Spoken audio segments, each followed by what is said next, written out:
In this example, we have the yo-yo trick around the world is an act where the performer throws the yo-yo so it sweeps out in a vertical angle.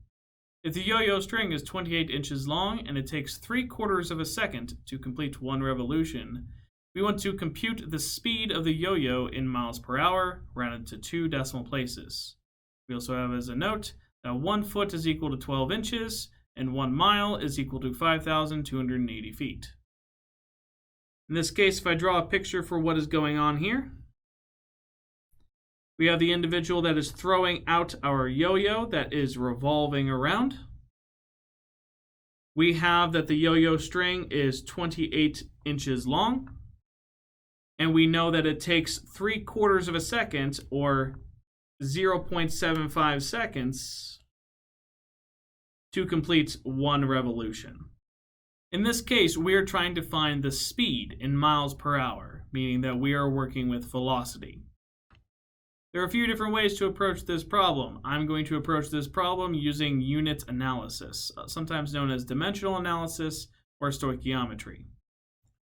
In order to do that, though, I want to make sure I define what a revolution means. One revolution means that you are rotating completely around the circle.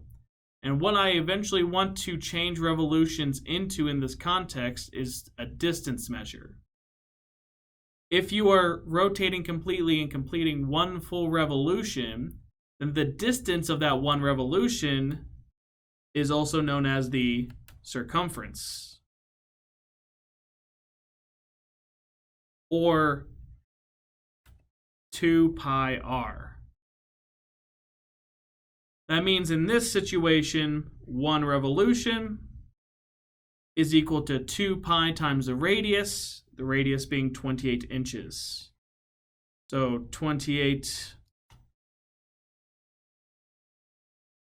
pi times 28 inches equals 56 pi inches.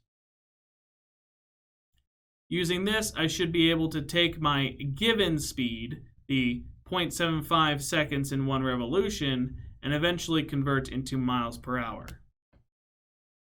Because my goal is to get to miles over hours, specifically, I want time to be in the denominator, I will use this initial ratio with seconds in the denominator.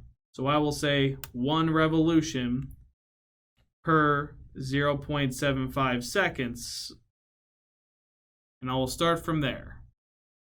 In order to apply concepts of unit analysis, if I want to convert any unit, I'm going to make sure that whatever unit I want to eliminate is situated in the opposite side of the next fraction I multiply by.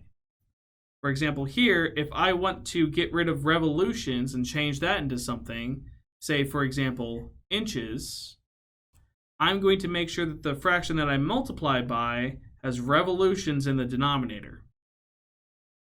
I do know from above that I can change revolutions into inches, and I know that 1 revolution is 56 pi inches. That now allows me to change this ratio now into inches over seconds. That is not my end goal, though, so I'm not going to stop there. I'm going to keep multiplying by ratios to convert eventually to get to miles over hours. I am told in the note how to convert inches into feet. I know then I want to convert inches into feet, so I will use 1/12 for that. That will allow me to eliminate inches, and then I can multiply again to convert feet into miles. Again, from the note, we have that 5280 feet is 1 mile. This now means after these multiplications, I now have miles in the numerator and seconds in the denominator. I wanted miles in the numerator, so that's good, but I now need to change seconds. I'm still going to do the same application here, though. If I want to get rid of seconds, which currently is in the denominator, I'm going to make sure the fraction I multiply by has seconds in the numerator, and I should know how to convert seconds into minutes. 60 seconds is 1 minute. I can then also multiply one more time to change minutes into hours and say that 60 minutes is 1 hour. I now have all of my conversions set up appropriately. With this, I now have miles over hours if I multiply all the way through. So this is going to give me 56 pi times 60 times 60 in the numerator divided by 0.75 times 12 times 5280 in the denominator. That will be in miles per hour, and I can approximate this to 2 decimal places. Let's use a calculator for that purpose. 56 pi times 60 times 60 divided by 0.75 times 12 times 5280.